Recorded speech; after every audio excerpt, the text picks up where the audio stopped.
Assalamualaikum warahmatullahi wabarakatuh. Saya ada agak ini sedikit Ustaz, karena sering sekali yang disampaikan itu bukan kesuksesan Nabi, bukan kesuksesan para sahabat.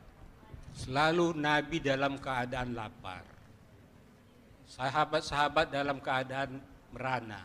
Apakah ini bukan yang dilakukan oleh Israiliyah supaya kelihatannya umat Islam itu jelek, tidak punya apa-apa? Nah, bagaimana ini Pak Ustadz? Demikian. Assalamualaikum warahmatullahi wabarakatuh. Waalaikumsalam warahmatullahi. Pak, begini Pak, saya share saja foto saya Pak, itu pakai mobil Tesla yang begini-begini. Saya dibully Pak. Ustadz pamer-pamer. Saya bilang, jadi maumu Ustadz miskin? Ya, tidak. Kenapa kita cerita ini? Untuk memberikan motivasi bahwa Nabi aja rusak, rumah tangganya banyak masalah. Tapi tidak berarti tidak bahagia. Saya ingin kesankan, Nabi itu dalam hidupnya penuh masalah Pak. Coba, faktanya kan belum lahir sudah yatim. Iya kan? Baru 2 hari diambil ibu susunya, Halimatus Sa'diyah. 4 tahun sama Halimatus Sa'diyah. Beberapa kali mau dibunuh sama orang Yahudi. Karena terancam jiwanya, usia 4 tahun baru dibalikkan ke ibunya. Diambil sama ibunya. Ya, Siti Aminah. Usia 8 tahun, kata ibunya, kita pergi ke nak, ke Yastrib. Tengok kuburan bapakmu. Pergilah ditengok. Balik di desa nama Afwah, meninggal lagi ibunya. 6 tahun sudah yatim piatu. Lari ke kakeknya. 8 tahun meninggal lagi kakeknya. Diambil ke pamannya. 12 tahun sudah dagang. Dagangnya bukan pakai mobil. Onta dari Mekah ke Yastrib, ke Syam. Syria sekarang. Enggak naik pesawat. Ya. Kenapa? Kenapa diceritakan seperti ini? Karena di Indonesia Pak, lebih banyak orang susah daripada orang senang. Supaya kau susah, jangan kamu merasa kecil hati bahwa Nabi aja susah tapi bahagia. Susah tidak identik dengan bahagia. Susah tidak identik dengan tidak bahagia. Nabi itu susah hidupnya tapi bahagia. Mana buktinya?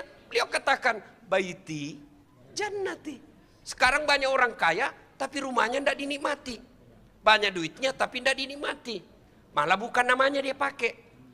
Kalau kita cerita kebahagiaan, Abdurrahman bin Auf, orang kaya. Rasulullah sebelum menikah, itu beliau pengusaha muda. Bahkan boleh dikata, orang-orang Islam pertama masuk Islam itu generasi muda. Kalau istilah Indonesia supaya Bapak gampang tahu, anggota HIPMI. Abu Bakar Siddiq, orang kaya. Utsman bin Affan, orang kaya. Abdurrahman bin Auf, orang kaya. Orang-orang kaya dulu. Tapi bedanya, beliau itu kekayaannya fisabilillah untuk dakwah. Kalau kita kaya bakil pelit. Allah larang kita kaya, tidak. Saya paling jengkel itu Pak. Biasa saya sandingkan Pak. Misalnya saya post dulu ini saya pakai private jet. Ya, saya dibully. Suka pamer kekayaan. Nah kau tahu ini saya cuma numpang. Nebeng. Bukan saya punya. Saya hanya ingin mencitrakan bahwa jadi mubalik itu tidak mesti susah. Supaya anak-anak kita juga mau belajar agama. Gimana anak kita mau belajar agama Pak? Pulang dia lihat Ustadz pulang bawa ketan. Iya toh? Bawa ayam di kampung lepas pula ayamnya. Dikejar lagi jatuh sarungnya Pak. Gimana anak kita mau sekolah agama? Dia lihat artis Pak. Cuma datang lompat-lompat buka baju. Tang. Hidupnya mewah. Maka saya kadang sengaja posting bahwa jadi ulama, jadi pendakwah tidak mesti kau susah. Alhamdulillah saya bukan mau sombong Pak ya. Wah saya pakai kendaraan di Makassar. Sepertinya kendaraan saya pakai Pak. Tidak cukup 3 orang yang punya di Makassar. Hebatnya lagi, bukan saya beli. Saya dikasih. Allah Karim. Hari ini saya dapat lagi orang kasih saya mobil Alphard untuk saya pakai di Jakarta. Tidak perlu keluar duit. Dan siapa yang belikan saya? Non muslim Tionghoa dari Palembang. Coba kita ya, Orang yang banyak-banyak punya duit, banyak barang-barang mewah, tapi dia beli. Kalau saya, bukan saya beli. Lalu ketika saya post dibully Pak, yang dia senang kita jalan kaki. Yang dia senang kita, kau bilang, yang sinis-sinis begitu, kamu tahu perjalanan dakwah saya? Kamu pernah enggak rasakan? Saya pernah emosi Pak. Kau pernah enggak rasakan kita naik perahu malam-malam buaya di samping kita? Tapi alhamdulillah enggak berani ganggu, kan dia bilang di atas bosnya. Buaya darat di atas Pak. Saya bilang, kamu pernah enggak rasakan jam 1 dini hari ditinggal mobil, jam 6 baru sadar sopirnya penumpangnya hilang. Ini saya pernah rasakan Pak. Pinggir jalan, saya sholat subuh terpaksa di tengah hutan. Kita semua pernah rasakan. Naik katinting 9 jam. Waktu dihubungi dia bilang cuma 2 jam. Begitu sudah lewat 2 jam, saya bilang, Pak, ini sudah mau hampir 3 jam, tidak sampai-sampai. Dia bilang, Ustadz, sebenarnya ini 9 jam Pak Ustadz. Kenapa Bapak bilang 2 jam? Karena kalau saya bilang 9 jam, Bapak tidak mau datang. Coba. Bapak tahu penderitaan saya tidak pernah istirahat. Kami ini laki-laki jarum super. Jarang di rumah suka pergi. Tapi bukan Ji Samsu. Janji manis nyatanya palsu. Ya kan? Nah, kalau ada episode cerita senang-senang, ada episode cerita susah-susah. Kenapa yang susah-susah? Karena saya lihat bapak-bapak muka susah semua sini. Ya kan? Nah, kalau di depan orang kaya, kita cerita tentang bagaimana keutamaan orang kaya. Jangan di depan orang miskin, bapak cerita kaya. Maka dia pasti, waduh, susah betul hidup saya. Ya kan? Di depan pejabat, kita cerita tentang keutamaan jadi pejabat. Supaya dia senang.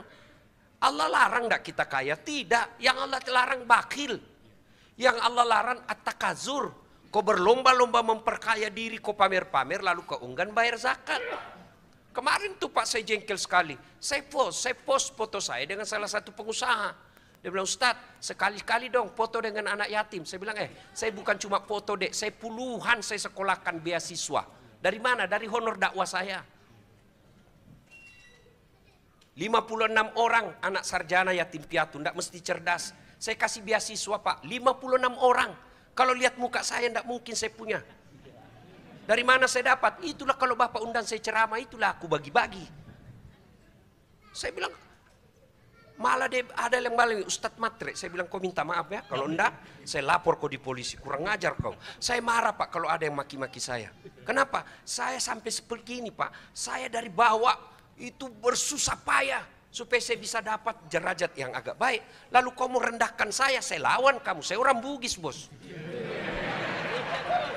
Macam kutikam kau. I'm just kidding. Ya Pak ya. Ada lagi? Ustadz, Afwan Ustadz, ya. Ada pertanyaan dari ibu-ibu yang di bawah tidak bisa naik ke atas Ustadz. Karena terlalu penuh, tadi info ke panitia. Pertanyaannya, apabila pendapatan istri lebih banyak dari suami, bagaimana hukum pendapatan istri? Apakah boleh untuk suami dan anak, dan bagaimana caranya supaya suami bisa ridho kepada istri yang berpendapatan lebih? Oke, ibu-ibu, saya mau tanya, suaminya ibu buruh, gajinya 2 juta 1 bulan. Ibu pegawai negeri, kepala dinas, gajinya 10 juta 1 bulan. Kira-kira ibu masih mau hargai suaminya enggak?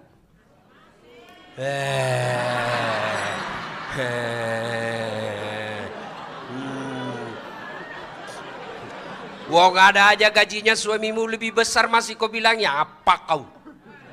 Hah? Itulah sebabnya kenapa Islam mewajibkan laki-laki cari nafkah, bukan perempuan. Kenapa?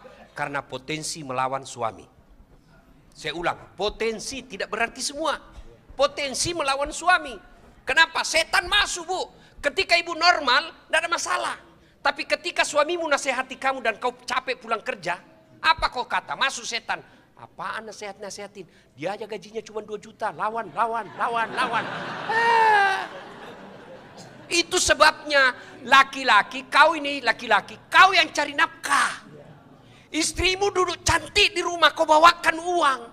Bukan tanggung jawabnya cari nafkah. Tapi berapa banyak perempuan ikhlas pergi jual bawang, gorengan. Mulai sore dia tinggalkan rumahnya, dia jual gorengan. Untungnya paling 100.000 satu malam. Rela dia lakukan. Kenapa? Mengurangi beban suami. Lalu kau berkhianat, kamu bukan bagian dari umatku, kata Nabi. Tapi apakah perempuan boleh cari nafkah? Boleh. Dengan catatan, tetap hormati suamimu. Tapi kalau gajimu sudah lebih tinggi dari suami, sangat potensi melawan suami. Dan kalau kau sudah lawan suamimu, dengar, ada 4 perempuan bahan bakar api neraka. Satu di antaranya, perempuan yang memaki suaminya. Boleh marah? Boleh. Saya kecewa, Bang. Ku tinggalkan Jawa datang ke Bekasi sini, Bang. Ternyata kau tipu saya, Bang. Boleh, boleh. Tapi tidak boleh menghina. Memang kau goblok. Sama aja kau bapakmu, kurang ngajar ini. Itu bahan bakar api neraka. Nah, sekarang pertanyaan bapak tadi, ibu tadi. Boleh enggak nafkahnya suami istri ini tadi, cari nafkahnya, dia kasih ke suaminya. Ibu dapat pahala ganda. Pahala apa? 1, pahala sebagai ibu rumah tangga dan pahala sebagai kepala rumah tangga. Double gardan ibu dapat. Pahala. Kalau suamimu malas tidak dapat duit, dia tidak dapat apa-apa nanti di akhirat. Tapi hebatnya itu suami, dia tanggung ibu dunia sampai akhirat. Kalau ibu alim, ibu baik agamanya, suamimu tukang judi tidak sholat, kamu tidak urus suamimu. Tapi kalau suamimu ulama, istrinya tidak pakai jilbab, tukang gosip, tidak bayar puasanya, dicari. Mana suaminya ini? Kok bisa begini ini suaminya? Itu sana mau masuk. Pak, tunggu dulu. Mau masuk surga, tunggu dulu. Belum selesai urusanmu. Siapa ini? Aduh, istri saya itu Tuhan. Ku anfusakum wa ahlikum nara. Itu makna ayat. Jadi makanya ibu jangan juga suka ngomel. Kenapa? Karena ibu ditanggung dunia sampai akhirat. Dan tidak sedikit suami merahasiakan susahnya cari nafkah agar suaminya agar istrinya di rumah tenang. Saya dalam dakwah, alhamdulillah tidak pernah saya ngeluh sama istri saya.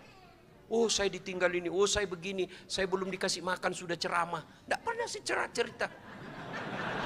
Jangan juga panitia tersinggung, bukan di sini. Jelas ya? Jelas? Oke. Ada lagi? Cukup. Jelas. Ini adik-adik nih yang belum punya istri. Dek, dengar ini. Ini kisah nyata. Nggak usah kau pacaran, Dek. Istri saya itu, saya ketemu ibunya hari Ahad dalam pengajian. Jumat saya lamar. Nggak pernah ketemu, nggak pernah lihat. Nanti saya lihat setelah ijab kabul. Kenapa sekarang banyak rumah tangga tidak saling menghormati? Terlalu lama pacaran. Pacaran kau 2 tahun, berapa kali kau tipu? Berapa kali kau bohongi? Dan pada saat itu tidak ada ikatan sehingga kalian saling memaki. Pada saat sudah 2 tahun saling memaki, masuk ke rumah tangga, pasti kebiasaan buruk itu terbawa. Tidak mungkin kau mulai dari nol. Memangnya kau pompa bensin? Tidak mungkin, ya. Maka tidak usah pacaran. Jangan pacaran. Tidak bahagia. Saya buktinya. Tidak pernah ketemu, Pak. Tidak pernah lihat wajahnya. Fotonya aja tidak pernah saya lihat. Nanti sudah ijab kabul, baru saya ketemu. Hafal Quran. Kalau saya pula pergi ceramah, video call. Ustadz, Ece, hafalannya sudah hadis kesekian. Alhamdulillah. Daripada anak orang kaya, cakti, tapi tidak bisa tenang jiwamu. Begitu kau keluar, datang lagi sama mantannya ini.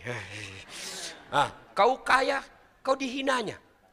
Tapi coba kalau agamanya baik, insya Allah adik-adik sekalian tidak usah kau pacaran. Kau suka langsung lamar. Tidak dia terima berarti bukan itu yang terbaik. Ini pacaran syar'i. Dari mana kau belajar pacaran syar'i? Tidak ada itu. Ya, oke bos. You understand? Thank you very much. Ya, oke Bu, ada lagi? Cukup.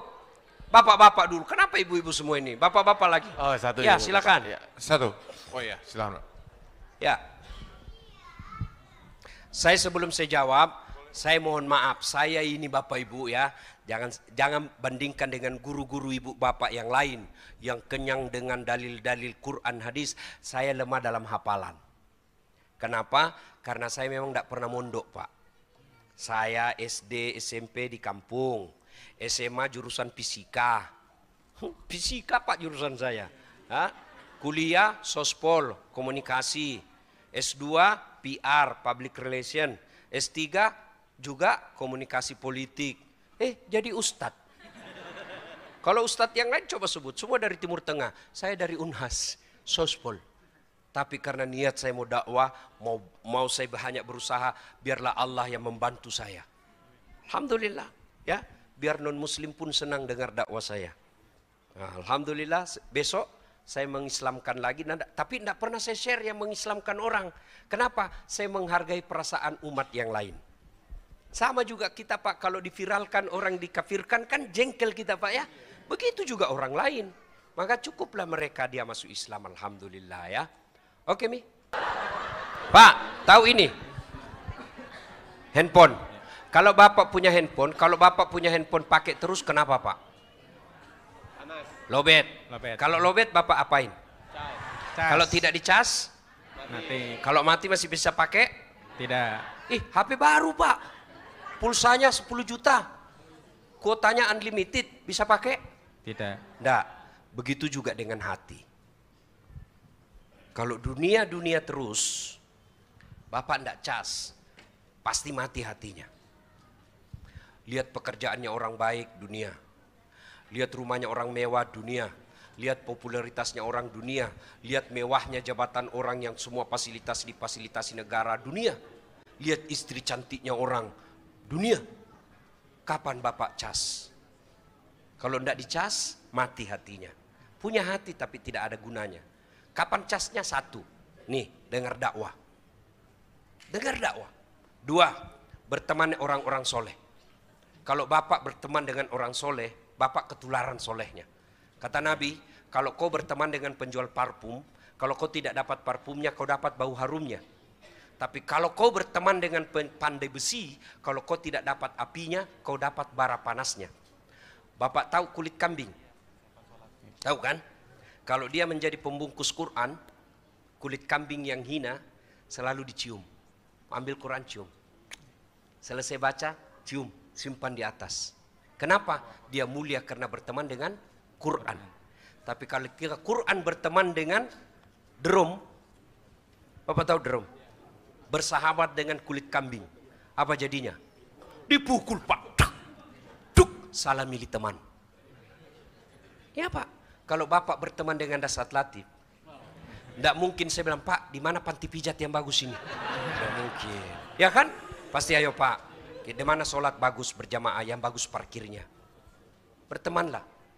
Maka di nomor handphone Bapak sebaiknya ada ulama, ada ustadz, ada orang-orang soleh. Ya, ngopi boleh ngopi dengan pengusaha, tapi sekali-kali ngopi dengan penghafal Quran. Supaya apa? Kita berharap ketularan imannya, kebaikannya. Ya. Yang ketiga, Bapak setelah satu, saya ulang Pak supaya tidak lupa, dengar dakwah. Dua, berteman dengan orang-orang soleh. Tiga, jangan kunjungi tempat yang cenderung membuat kita maksiat. Ya, tidak usah saya sebut tapi tahu Bapak sana. Yang keempat, berapa? 4. Yang keempat, coba Bapak selalu berpakaian khas orang Islam. Coba Bapak, pernah enggak Bapak lihat saya tidak pakai gamis? Saya kemana-mana sepeda pun saya pakai gamis. Orang bilang enggak nyambung, saya bilang enggak apa-apa, emang saya susah kau. Ayo, minimal kalau saya pakai gini Pak, saya enggak akan ke tempat-tempat yang jelek. Tidak mungkin saya nyasar panti pijat. Pakai gini enggak mungkin Pak. Oh kan cuma mijat Ustadz. Iya betul, lain dipijat, lain mengeras. Ya, jelas Pak ya? Jelas. Ibu-ibu, Bu, kalau mau suamimu baik, enggak jalan kemana-mana, suruh pakai peci hitam, putih. Suruh pakai gamis. Sudah Ustadz, dia ganti di mobil. Sudah karakternya memang sudah itu jahat. Ya, yang kelima, Pak, paling penting, doa. Ujung Al-Baqarah. Rabbana la tusik qulubana ba'da is hadaitana wa hab lana min ladunka rahmah innaka antal wahhab. Ya Allah, jangan kau palingkan hati hamba setelah engkau berikan hidayah. Maka banyak juga saudara-saudara kita yang telah menyatukan dirinya dengan kelompok hijrah, gagal. Kenapa? Karena kembali lagi ke komunitas awalnya. Ya, boleh enggak bergaul dengan mereka? Boleh, tetapi setelah itu Anda yakin dulu tidak akan rusak. Ya, you understand? Yes, Thank you very much. you are welcome. Bagus sekali kau. Ada lagi? Masih banyak ya? Oh, Yang gaji pengalaman- suami. Ya. Pak, begini. Kebutuhan istri 5 juta dalam sebulan. Maka bapak dosa kalau punya duit 7 juta cuma kasih 3 juta. Kenapa? Karena bapak mampu dan tidak memenuhi kebutuhannya. Kebutuhannya 5 juta, tapi gaji kita cuma 4 juta. Bapak serahkan semua. Kelebihan kalau ibu nuntut yang 1 juta, itulah yang Rasul tidak senang. Jangan kau bebani suamimu dengan sesuatu yang tidak mampu dia lakukan. 4 golongan yang saya sebut tadi, Bu. Yang perempuan penghuni api neraka, satu di antaranya istri yang membebani suaminya melebihi kemampuannya. Halo Ibu. Bu, mau tolong saya sebentar. Tolong saya Bu. Angkat sikunya Bu. Ini. Tolong gigit. Ayo gigit sikunya Bu. Saya kasih hadiah handphone saya. Ada yang bisa? Ayo gigit sikunya Bu. Ayo gigit. Itulah suamimu kau suruh sesuatu yang tidak yang di luar kemampuannya.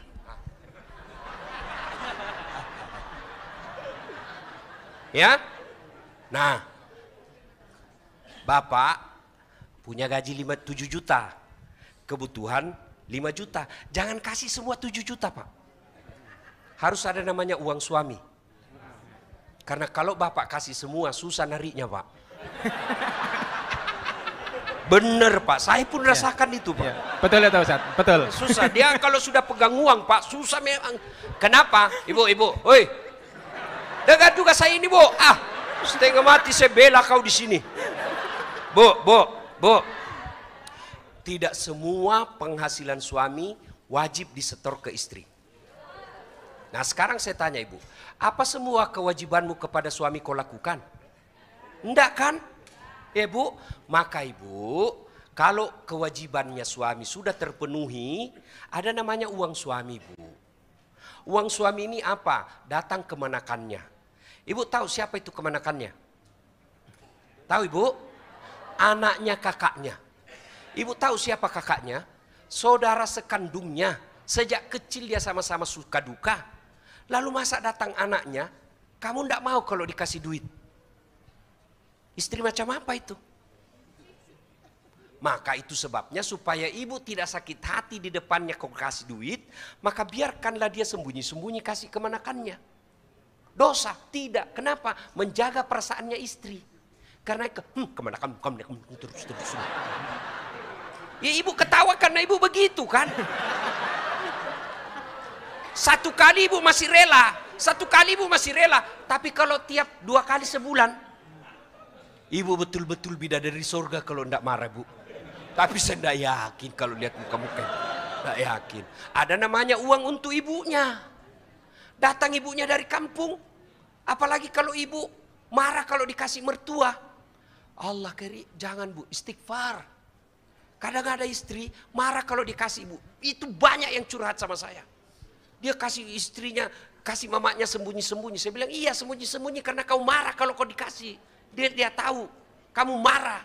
Maka dia sembunyi. Supaya apa? Supaya kau tenang, ibunya juga dapat. Tidak masuk akal saya kalau ada istri yang marah kalau kasih uang suami, ibunya suaminya. Bu, tolong jawab. Ibu pernah rasakan hamil? Pernah? Enak enggak? Oh, jalan aja susah. Mau duduk. Iya tuh Ibu. Ada ibu-ibu hamil tengkurap. Berapa lama ibu tidak tengkurap? 9 bulan. Repot kan? Masih ingat waktu melahirkan? Masih? Ada ndak ibu-ibu melahirkan senyum? Mentang-mentang dia selebriti, keluar kok nak? Enggak. Cuma ya toh? Masih ingat waktu menyusui? Masih? Apalagi waktu tumbuh giginya.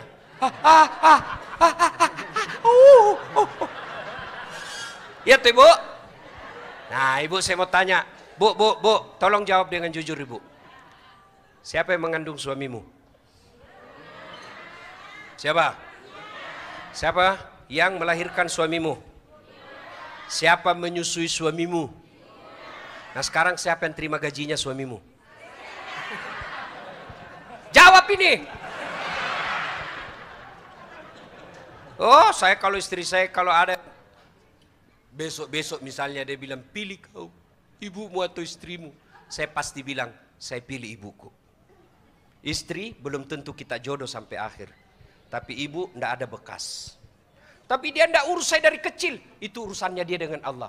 Urusanmu bahagiakan orang tuamu. Begitu juga suami, datang mertua, ibu bapaknya istrimu muliakan. Kenapa hidupmu susah dalam ekonomi dan tidak bisa bahagia? Salah satu sebabnya kau durhaka sama orang tuamu. Ridallah fi ridal walidain, suktillah fi suktil walidain. Ya ibu ya.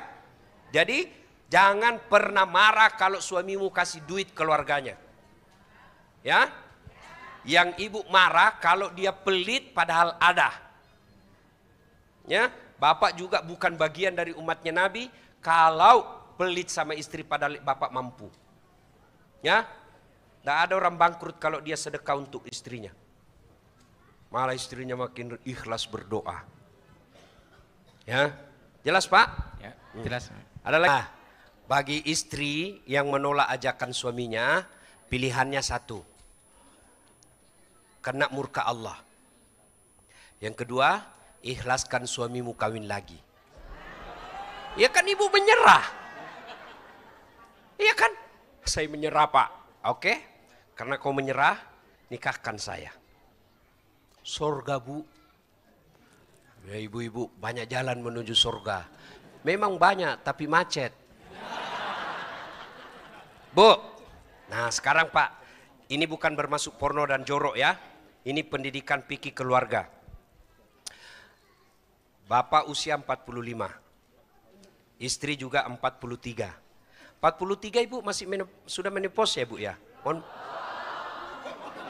Berarti 60 ibu ya? 60. Oke. Biar Ustadz dibohongi juga ini bu. Berapa ibu?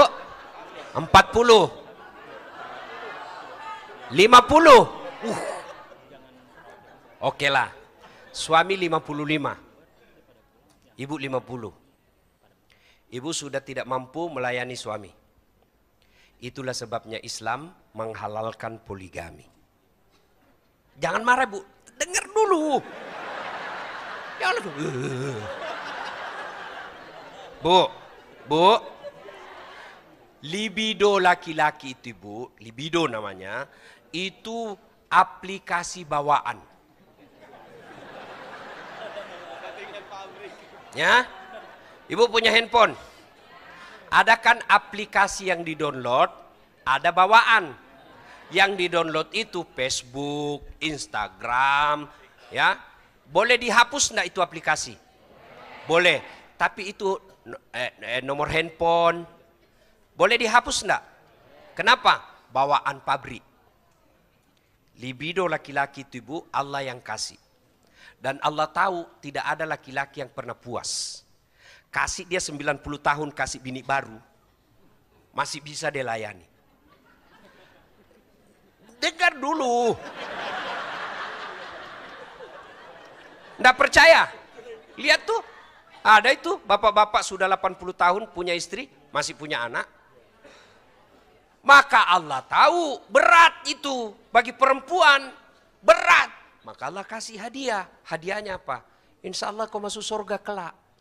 Boleh enggak tidak setuju? Boleh, tapi jangan memaki orang yang poligami. Kenapa? Itu halal. Ibu tahu enggak dalam rumah tangga dalam Quran? Itu kan ada 4 karakter, tipe. Satu, suaminya beriman, istrinya kafir. Nabi Lut. Ada lagi, istrinya beriman, suaminya kafir. Fir'aun. Ada suami kafir, istri kafir. Abu Lahab. Ada istri beriman, suami beriman. Ibrahim alaihissalam. Dari 4 sifat ini Bu, Ibu pilih mana? Ibrahim. Tapi ingat, Ibrahim itu 2 istrinya. Langsung dia bilang, "Tidak usah Ibrahim Ustaz, Firaun saja." Inilah perempuan Pak, paling susah diajak ngomong. Kenapa? Karena mereka memakai perasaan, bukan logika. Bu, kenapa Islam menghalalkan poligami? Yaitu tadi, Ibu 50 tahun, colek, pasti Ibu ngamuk. Iya toh? Ya sudahlah Ibu, tidak usah dilanjut. Nah, maka laki-laki daripada dia bersinah, Allah kasih pintu. Nikahlah lebih dari 1, boleh. Dengan catatan mampu. Mampunya itu 1, mampu secara materi.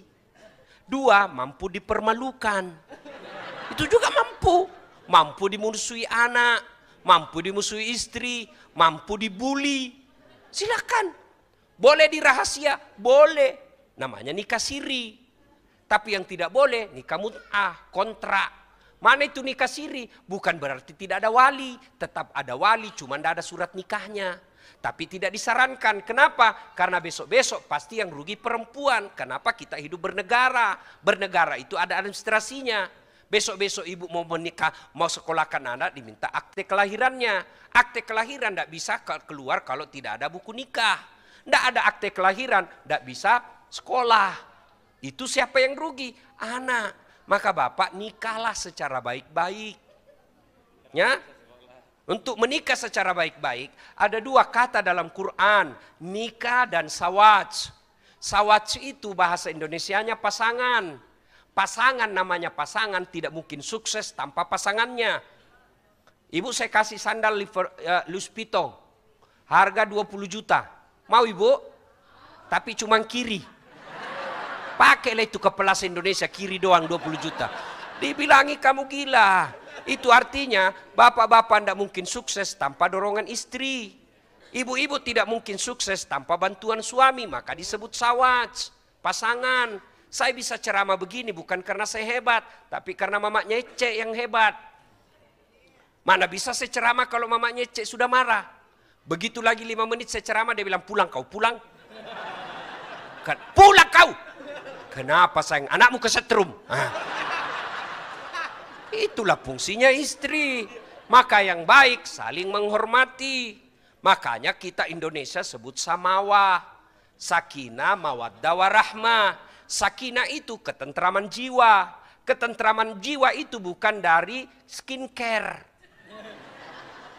Kalau ini mukamu putih, lehermu hitam.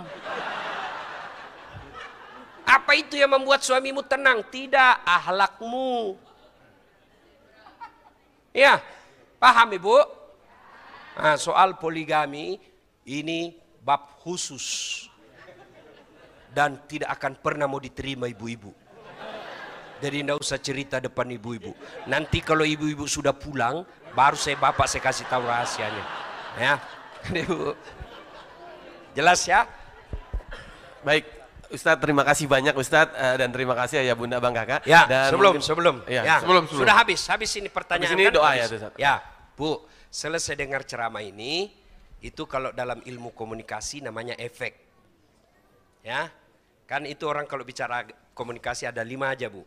Siapa, dasat latif, mengatakan apa, pesan-pesan agama, melalui apa, dakwah, pidato, konvensional seperti ini. Kepada siapa? Hadirin sekalian jamaahnya. Efeknya apa? Nah ini, efek dakwah itu ada 2. 1, selesai dengar dakwah, oh betul itu Pak Ustadz. Sayalah ini yang selalu menyiksa suami saya. Mulai hari ini saya memperbaiki diri, minta maaf sama suami. Inilah yang Allah sebut dan agungkan dalam Quran. Innamal mu'minuna alladzina isa sukirallah wajilat qulubuhum wa iza tuliyat alaihim ayatuhum sadathum imanan. Dia bertambah imannya. Itu efek pertama. Efek kedua, pandai juga itu Ustaz. Cerita. Ini juga yang Allah singgung dalam Quran. Wa thawaun alaihim a'anzartahum am lam tunsirhum. Kau sampaikan ayat Allah atau tidak sama saja, mereka tidak akan beriman. Bahkan mereka lebih hina dari binatang. Bapak-bapak tahu binatang? Tahu? Ada namanya kambing. Kakak saya di kampung jual beli kambing. Itu kalau ada kambingnya nakal juga suruh temannya, dia panggil penjaganya. Jual itu yang nakal. Jual. Sampai di pasar tidak ada yang beli. Apa dia bilang? Bawa pulang, potong, kita makan sama-sama. Dagingnya jadi sate. Isi perutnya coto Makassar. Kakinya sop kikil. Ekornya sop buntut. Lidahnya sop lidah. Pipinya sop pipi. Tulangnya sop konro. Pelernya obat kuat. Itu waktu saya kecil dulu. Dibakar, diiris baru dibakar. Ya, kambing. Nakal, jual. Dan yang beli, potong. Tapi kalau ada sedulur-sedulur, nakal, tukang gosip, lawan suami, dah pakai jilbab, mau diapa? Siapa yang mau beli? Siapa yang mau beli? Siapa yang mau makan? Jangankan makan, diusap aja wajahnya jenazah, ibu mau langsung pegang pipi, enggak, dicuci tangan sabun baru bisa. Begitu jijiknya kita sama jenazah. Maka itu tujuannya pengajian begini. Agar apa? Agar kita pulang tidak menjadi orang yang lebih hina dari binatang. Mudah-mudahan ada manfaat. Tentu apa yang saya sampaikan ini ada yang tidak berkenan, maafkan saya. Tidak usah saya dibully. Tidak senang, cukup hapus nama saya di blognya ibu. Kalau masih senang, sebarkan, mudah-mudahan jadi amal jariah. Lebih dan kurangnya mohon dimaafkan. Usikum wa nafsi bitaqwallah, fastabiqul khairat. Assalamualaikum warahmatullahi wabarakatuh.